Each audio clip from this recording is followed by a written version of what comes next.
Les gens qui sont clairs de peau, venez, vous êtes aussi concernés par cette vidéo. Hein. On ne vous a pas dit en Afrique que vous faites partie des gens qui doivent absolument et toujours se protéger. Toujours se protéger. Protection, purification, protection, purification.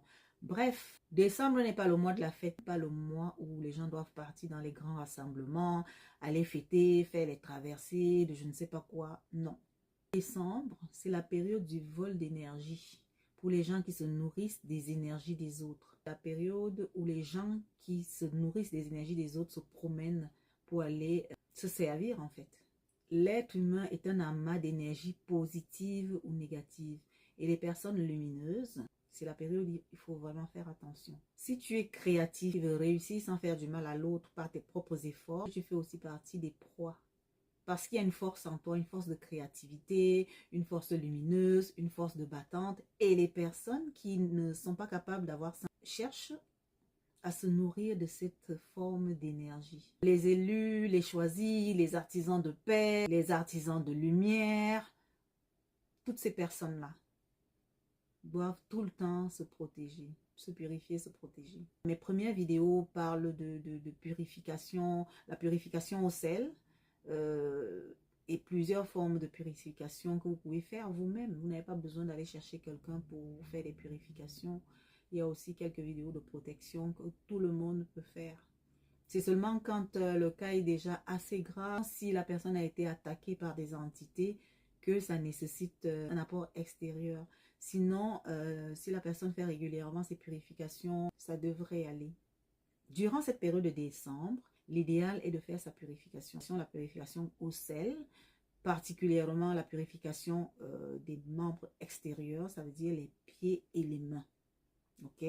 À 9 h le matin, vous chauffez votre eau, vous mettez du gros sel. J'ai déjà parlé du gros sel dans une autre vidéo qui est en ligne certainement il y a plusieurs mois. Donc vous mettez du gros sel, vous commencez par purifier vos mains et après vous purifiez vos pieds. Quand vous avez terminé, vous allez mettre votre huile. Ça, vous allez le faire pendant 3 jours. Après la purification, chaque jour après la purification, on prend quelques minutes de gratitude pour prendre conscience de ce qu'on a reçu positivement. Il faut quand même prendre conscience de ce qui est positif pour rendre grâce, pour remercier la nature, Dieu et tout ce qui a été mis en place. Remercier pour ce qui a été reçu. Chaque jour après la purification. Et ça pendant 3 jours. Pas d'autres intentions particulières. Le mois de décembre, ce n'est pas le mois où on fait les demandes, où on fait ci. Non, non, non, non, non. C'est un mois où on se purifie, on se nettoie, on se protège. Les demandes se font à partir de janvier, février, mars. Donc après la purification, on fait la gratitude, on appelle à la santé et à de nombreuses années en santé. Après les 3 jours de purification, commence la phase protection. Et ça aussi, ça se fait pendant 3 jours. Il faut faire la protection de ses énergies, y compris de son aura.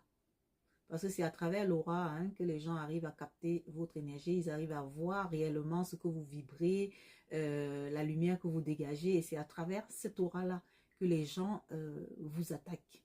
Donc, il faut absolument se protéger. Et en plus, les gens qui sont sur les écrans, vous savez très bien que le miroir est un portail ouvert vers le monde invisible, vous le savez. Mais les téléphones, les ordinateurs et tout ça sont faits de miroirs.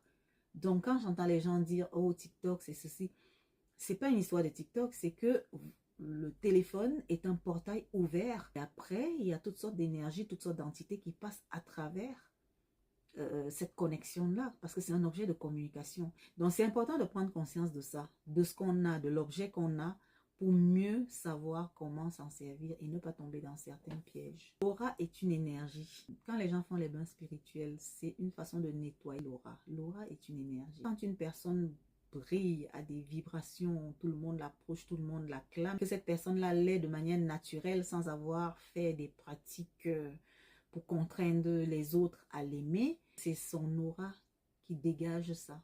C'est son aura qui crée son attirance. Donc l'aura est une énergie et la personne est composée de son aura.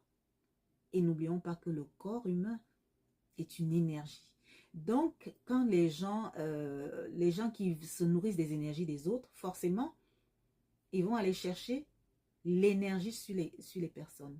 Sachant que l'être humain est une énergie, le corps humain peut donc être en danger quand on est en face d'une personne qui se nourrit des énergies des autres. Je vous ai dit une fois que TikTok, c'est comme un grand village. Et chacun est là pour ses raisons. Donc, c'est ça en fait. L'aura positif attire toujours les personnes ou les entités de basse vibration. Ça, c'est sûr. Il y a des gens qui vont toujours attirer des personnes négatives, des belles personnes, des belles femmes ou des beaux hommes, mais ils se retrouvent toujours avec des personnes négatives. Parce que l'énergie positive, généralement, attire les personnes négatives. Parce que ces personnes-là ont besoin de l'énergie positive pour se nourrir. Ils ont besoin de lumière pour se nourrir. Donc, ils cherchent absolument à s'accrocher aux personnes lumineuses. Donc, si vous n'êtes pas conscient de ça, vous allez vous retrouver même en couple ou quoi que ce soit avec des personnes négatives, des personnes aux énergies basses. Votre vie bascule, vous ne comprenez pas pourquoi vous avez des problèmes, vous ne comprenez pas pourquoi vous êtes en perte d'énergie, de ceci, cela. Eh bien, sachez que c'est ça en fait. Regardez votre entourage. En fonction de la lumière que vous avez, cherchez toujours les personnes avec lesquelles vous vibrez de la même façon. Si une personne, vous sentez que vous vibrez plus haut que quelqu'un, désolé, mais vibrez avec les personnes avec lesquelles vous avez les mêmes vibrations. Tu ne peux pas vibrer haut et t'accrocher à une personne qui vibre bas. Parce que la loi de la nature, c'est ça. Il faut toujours qu'il y ait un équilibre. Si tu vibres haut et que tu t'installes ou tu fais des affaires ou tu fais des choses avec une personne qui vibre bas, il va falloir avoir un rééquilibrage. Donc, ça veut dire qu'à un moment, la personne qui vibre bas, puisqu'elle va être en contact avec tes énergies, elle va se rapprocher des énergies positives, de tes énergies, de manière consciente ou inconsciente. Hein. Mais toi, après, tu vas en perdre pour essayer d'être à son niveau et avoir l'équilibre. Parce que vous êtes ensemble, vous êtes en connexion, une connexion visible ou invisible. Une connexion consciente ou inconsciente. Je répète, le miroir est un portail ouvert et un portail de connexion vers le monde visible ou invisible. Ce n'est pas pour rien qu'on fait des consultations sur un miroir pour voir le futur, pour voir le passé et ainsi de suite. Parce qu'à travers le miroir, il y a une certaine connexion avec l'invisible. Et si on part du principe que le téléphone est un miroir, il y a un miroir, c'est réfléchissant. Vous êtes en connexion de manière inconsciente avec le monde invisible. Et dans ce monde invisible, on a les entités du bas astral. Chacun est là pour faire ce qu'il a à faire. J'ai déjà expliqué ça dans d'autres vidéos. Donc, en fonction de où on veut aller, de vers quoi on veut vibrer, si on veut vibrer haut, si on veut vibrer lumineux, il y a une façon de faire quand on utilise les miroirs, quand on utilise les téléphones, quand on utilise les ordinateurs. C'est pas toujours évident, hein, mais c'est important d'en prendre conscience pour se protéger, sans forcément attaquer les autres, parce que chacun fait ce qu'il a à faire en fait. Toi, tu te protèges parce que tu ne veux pas te faire absorber. L'autre essaie de t'absorber. Ce que tu as à faire, c'est te protéger. Tu te protèges toujours et toujours contre ces énergies-là. Parce que de toute façon, c'est des énergies qui existent. Les énergies du bas astral existent. Même dans le credo, hein, dans le credo des chrétiens, on croit en Dieu, créateur du ciel et de la terre, du monde visible et invisible. Donc, ça existe. Il y a un credo qui est dans les livres, qui est beaucoup utilisé ici en Occident. Dans ce credo, on parle du monde visible et invisible. Donc, c'est que même les chrétiens, vous devez savoir que ça existe. C'est une réalité. Il faudrait se protéger et faire attention. En bref, c'est important de mener une vie purification, protection, purification, protection.